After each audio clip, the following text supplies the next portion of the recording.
आज हम लोग एक नया टॉपिक पढ़ेंगे जिसका नाम है वियोजन अभिक्रिया। इसके जस्ट पहले हमने संयोजन अभिक्रिया पढ़ा है। तो आज हम वियोजन अभिक्रिया अच्छे से समझ लेंगे और एग्जाम के पॉइंट ऑफ व्यू से इसे अच्छे से लिख भी पाएंगे, मतलब इसका नोट्स भी अच्छे से बना लेंगे। तो वियोजन अभिक्रिया पर क्वेश्चन कैसे निर्मित होगा, देखो वियोजन अभिक्रिया किसे कहते हैं, प्रकार सहित उदाहरण दीजिए। तो आइए इसको समझते हैं। तो वियोजन का अर्थ होता है बंटना। कोई भी एक चीज, जैसे कि कोई भी एक चीज दो भागों में बट जाए यदि B प्लस C में, तो इस वियोजन अभिक्रिया की डेफिनेशन क्या हो सकती है। कोई भी अभिक्रिया है तो उसमें एक अभिकारक होगा, तो कोई भी एक अभिकारक दो क्रियाफलों में या दो उत्पादों में, दो या दो से अधिक उत्पाद में बट जाएगा तो वियोजन कहलाएगी, है ना। तो ये वियोजन की डेफिनेशन होगी कि उसमें कोई भी एक अभिकारक होगा, वो दो या दो से अधिक उत्पाद में बदल जाएगा। इसके पहले हमने संयोजन अभिक्रिया को पढ़ा हुआ है। संयोजन अभिक्रिया में क्या होता था, इसका जस्ट अपोजिट होता था। उसमें क्या होता था, दो या दो से अधिक अभिकारक आपस में संयोग कर लेते थे और एक ही उत्पाद बनाते थे। तो यहाँ पे क्या हो गया है, संयोग हुआ है, तो इसलिए इस अभिक्रिया का नाम क्या हो जाता था, संयोजन अभिक्रिया। ठीक है, समझ में आया ना, संयोजन अभिक्रिया, क्योंकि यहाँ पे ये जो अभिकारक हैं ये आपस में जुड़ गए हैं और एक तीसरा नया पदार्थ बना लिया है, तो संयोग हुआ है यहाँ पे, इसलिए संयोजन अभिक्रिया है। जबकि यहाँ पे एक अभिकारक के खंड खंड यानी दो टुकड़े हो गए हैं, इसलिए वो वियोजन अभिक्रिया कहलाएगी, है ना। तो वियोजन अभिक्रिया में क्या होता है कि किसी अभिक्रिया में जब अभिकारक के दो भाग हो जाते हैं या एक अभिकारक दो या दो से अधिक उत्पाद बनाता है। एक अभिकारक हो लेकिन उत्पाद कैसे हो, दो या दो से अधिक हो। आइए इसे एक एग्जाम्पल के माध्यम से समझ लेते हैं। यहाँ पे देखो, ये जो परख नली है इसमें ये सफेद चूना सा आपको दिख रहा है ना, ये है कैल्शियम कार्बोनेट। क्या है ये, कैल्शियम कार्बोनेट। जब इसको बर्नर के नीचे रखा जाता है, ये आप देख सकते हैं, ये बर्नर है, बर्नर के नीचे रखा जाता है और गर्म किया जाता है, तो ये जो कैल्शियम कार्बोनेट है ये टूटने लगता है। कैसे टूटता है, देखो रिएक्शन में देखो, इसमें दो पदार्थ बन जाते हैं।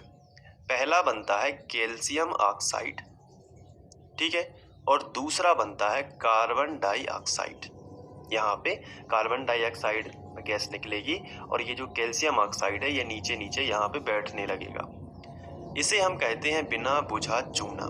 क्या कहते हैं, बिना बुझा चूना। तो ये जो कैल्शियम ऑक्साइड है और कार्बन डाइऑक्साइड है ये किससे बना, ये कैल्शियम कार्बोनेट से बना। कैल्शियम कार्बोनेट को जब हमने क्या किया, गर्म किया। ठीक है, तो ये अभिक्रिया आपके सामने है। अब इसको वियोजन के पॉइंट ऑफ व्यू से समझो। इसमें क्या होगा कि एक ही, देखो तीर के चिन्ह के पहले जो होता है उसे क्या कहते हैं बताओ, उसे कहते हैं अभिकारक। क्या कहते हैं, अभिकारक। और तीर के चिन्ह के इस तरफ जो रहता है उसे कहते हैं उत्पाद। क्या कहते हैं, उत्पाद। तो एक ही अभिकारक, वह अभिक्रिया जिसमें एक ही अभिकारक हो और दो या दो से अधिक उत्पाद बनते हो, मतलब एक ही अभिकारक से दो या दो से अधिक उत्पाद प्राप्त होते हो, उसे कहते हैं वियोजन अभिक्रिया। क्योंकि इसमें इसका वियोजन हो के ये दो भागों में टूट गया है, कैल्शियम ऑक्साइड और कार्बन डाइऑक्साइड।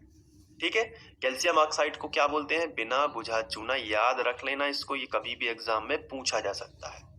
तो इसमें हुआ क्या है कि जैसे एक ही अभिकारक है तो इसके दो टुकड़े हुए हैं B प्लस C के फॉर्म में। ठीक है, तो ये हमने वियोजन अभिक्रिया की डेफिनेशन हम इसको लिख सकते हैं। तो आइए हेडिंग डालेंगे सबसे पहले वियोजन अभिक्रिया। तो इसमें सिंपल सी डेफिनेशन लिखेंगे कि जब एक अभिकारक दो या दो से अधिक उत्पाद में बदल जाता है तो इस क्रिया को वियोजन अभिक्रिया कहते हैं। लिखेंगे जब एक अभिकारक, जैसे कैल्शियम कार्बोनेट, जब एक अभिकारक, जब एक अभिकारक दो या दो से अधिक, दो या दो से अधिक उत्पाद में बदलता है,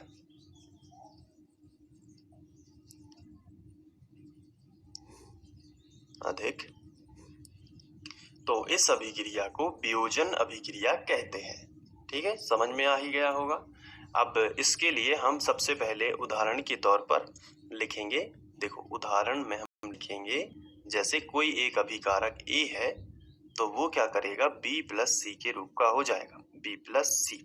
ठीक है, तो ये वियोजन अभिक्रिया में, इसमें हम कोई भी अब एक उदाहरण और भी लिख सकते हैं क्योंकि हमें इसके प्रकार लिखना है और प्रकार के भी उदाहरण लिखना है। तो अभी तो हम ये वाला उदाहरण लिख लेंगे, फिर हम इसके प्रकार लिखेंगे कि वियोजन अभिक्रिया में किस तरीके से वियोजन होता है, कौन कौन इसके प्रकार हैं। तो देखो, वियोजन 3 प्रकार से होता है, पहला, दूसरा और तीसरा। अब ये तीनों प्रकार कौन कौन से हैं?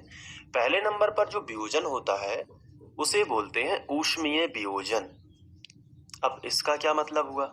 इसका मतलब ये हुआ कि अभिकारक A को ऊष्मा दी जाएगी फिर ये टूटेगा। ठीक है, दूसरा होता है वैद्युत वियोजन। अब इसका क्या मतलब हुआ? इसका मतलब ये हुआ कि अभिकारक A को विद्युत ऊर्जा द्वारा अलग अलग किया जाएगा B और C में। ठीक है, और तीसरा होता है प्रकाशीय वियोजन। तो इसमें क्या होता है कि अभिकारक A प्रकाश से ऊर्जा लेकर विखंडित हो जाता है, यानी खंड खंड हो जाता है, B और C में कन्वर्ट हो जाता है। आओ इसके एग्जाम्पल से देखते हैं। सबसे पहले ऊष्मीय वियोजन का जो एग्जाम्पल होगा वो क्या होगा उसको देख लेते हैं, फिर विद्युत वियोजन का एग्जाम्पल क्या होगा उसको देख लेते हैं, और प्रकाशीय वियोजन का एग्जाम्पल क्या होता है वो देख लेते हैं। तो हेडिंग डालेंगे ऊष्मीय वियोजन। तो हम यहाँ पे केवल इनके एग्जाम्पल समझेंगे, परिभाषा सेम रहेगी। ठीक है, एग्जाम्पल का मतलब ऊष्मीय वियोजन किस तरीके से हो सकता है, तो जैसा मैंने आपको अभी समझाया, ये देखो यहाँ पे, ये देखो ये क्या है, कैल्शियम कार्बोनेट। कैल्शियम कार्बोनेट, ये कैल्शियम कार्बोनेट है ना, सफेद कलर से भरा हुआ है पूरा। इसको ऊष्मा दी जा रही है, आप समझ पा रहे हैं? ऊष्मा के द्वारा इसको खंड खंड किया गया है और CaO प्लस CO2 में बदला गया है। तो ये हो रहा है ऊष्मीय वियोजन। तो आप यहाँ पे क्या लिख लोगे कि ऊष्मीय वियोजन में क्या हुआ है कि कैल्शियम कार्बोनेट को जब एक ही अभिकारक है, देख पा रहे हैं आप, और इसका वियोजन हो गया है कैल्शियम ऑक्साइड में और कार्बन डाइऑक्साइड में। ठीक है, ये कैसा रहता है? तो आंसर ये रहेगा कैल्शियम कार्बोनेट सॉलिड स्टेट में, कैल्शियम ऑक्साइड ये भी सॉलिड स्टेट में, और ये बनेगी गैस स्टेट। ठीक है, तो ये ऊष्मीय वियोजन हो गया। इसके बाद वैद्युत वियोजन, तो यहाँ पे हम सेकंड हेडिंग डालेंगे वैद्युत वियोजन। तो इसमें क्या होगा, विद्युत के द्वारा वियोजन, ऊष्मा के द्वारा वियोजन होगा ऊष्मीय वियोजन में, और वैद्युत वियोजन में विद्युत के द्वारा वियोजन होगा। तो इसका एग्जाम्पल क्या होगा, इसको हम यहाँ पे समझ सकते हैं। जैसे एक पात्र में ये जल भरा हुआ है, क्या भरा हुआ है, H2O। ये देखो यहाँ पे ये H2O भरा हुआ है, लेकिन जब इसमें एक एनोड और एक कैथोड लगाकर बैटरी कनेक्ट की जाएगी तो इसमें विद्युत आ जाएगी, और विद्युत के द्वारा H2O टूट जाएगा। किसके से? हाइड्रोजन गैस में और ऑक्सीजन गैस में। तो ये कहलाता है विद्युत द्वारा तोड़ देना। एक अभिकारक था, एक ही क्रियाकारक था H2O, लेकिन जब उसमें विद्युत धारा प्रवाहित की इस पानी में तो H2O और O2, देखो O2 चला गया एनोड पर और H2 चला गया कैथोड पर, तो ये अभिक्रिया हो गई। तो विद्युत वियोजन में हम क्या लिखेंगे कि विद्युत वियोजन है क्या, विद्युत धारा के प्रवाहन से वियोजन हो गया। कैसे हुआ? तो इसमें क्या हुआ कि पानी जो था यानी H2O, उसको क्या कर दिया, अलग अलग कर दिया पानी को, हाइड्रोजन गैस अलग बनी और ऑक्सीजन गैस अलग बनी। अब इसको संतुलित कर लो, यहाँ पे 2 ऑक्सीजन है तो 2 का गुणा कर दो, और यहाँ पे 2 दूनी 4 हाइड्रोजन हो गए तो यहाँ पे 2 का गुणा कर दो, 2 दूनी 4 हाइड्रोजन। तो इस तरीके से वियोजन हो गया। तो इसमें भी क्या है, एक ही अभिकारक है लेकिन 2 या 2 से अधिक उत्पाद हैं। इसमें भी क्या है, एक अभिकारक है और 2 उत्पाद हैं। तो ऐसी अभिक्रिया जिसमें एक ही अभिकारक 2 या 2 से अधिक उत्पाद में बदलता है, तो इस अभिक्रिया को वियोजन अभिक्रिया कहते हैं। ये 3 प्रकार से होते हैं, ऊष्मीय वियोजन, विद्युत वियोजन, और तीसरा है प्रकाश वियोजन। क्या है तीसरा? प्रकाशीय वियोजन। तो हम लिखेंगे यहाँ पे प्रकाशीय वियोजन। और प्रकाशीय वियोजन में क्या होता है उसको भी हम समझते हैं। इसमें क्या होगा कि प्रकाश द्वारा कोई भी पदार्थ प्रकाश से ऊष्मा लेगा और क्या हो जाए, प्रकाश पड़ते ही वो विघटित हो जाएगा। जैसे आप यहाँ पे देख रहे हैं कि एक प्लेट में ये सिल्वर क्लोराइड रखा है और बाहर से सनलाइट आ रही है, तो सनलाइट में जो विंडो के जरिए यहाँ पे इस पे पड़ रही है, तो सिल्वर क्लोराइड जो है वो विघटित हो जाता है। तो तो कैसे विघटित होगा, इसमें एक ही जो है वो क्या था, सिल्वर क्लोराइड। इसका सूत्र ये होता है AgCl, ये सिल्वर क्लोराइड है। और जैसे ही यहाँ पे इस पे सनलाइट पड़ती है तो सिल्वर अलग हो जाता है और क्लोरीन अलग हो जाता है, लेकिन Cl अकेला नहीं लिख सकते तो Cl2 लिख दिया। तो जब यहाँ Cl2 हो गया तो मतलब यहाँ पे Cl भी हमें 2 करना होगा, तो 2 का गुणा कर दिया तो 2Cl हो गया, लेकिन 2Ag भी हो गया तो यहाँ पे 2Ag कर दिया।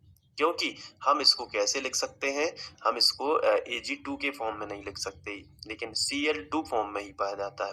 तो ये देखो, ये सिल्वर अवक्षेपित हो गया है और कौन है, क्लोरीन है। तो ये सिल्वर क्लोराइड की रिएक्शन हो गई।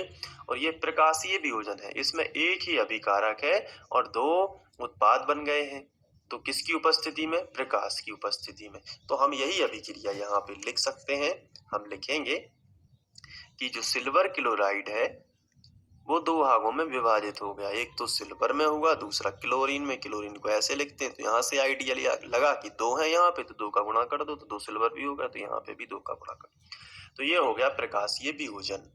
इसका प्रयोग हम फोटोग्राफी में करते हैं, याद रखना, फोटोग्राफी में इसका उपयोग किया जाता है, फोटोग्राफी में। तो प्रकाशीय वियोजन, विद्युतीय वियोजन। तो ये देखो, अब हमने वियोजन अभिक्रिया को पूरा अच्छे से समझ लिया है कि वियोजन अभिक्रिया आखिर होती क्या है। और आपको अच्छे से इसी तरीके से नोट्स बना लेना है, वियोजन अभिक्रिया का पूरा लिख लेना है। ऊष्मीय वियोजन का एग्जाम्पल है, विद्युत वियोजन का एग्जाम्पल है और प्रकाशीय वियोजन का। तो वीडियो को रोक करके आप पूरा अच्छे से लिख लो, अच्छे से थोड़ा सा पढ़ भी लो। अगर आपको समझ में आ गया हो तो इस वीडियो को लाइक भी कर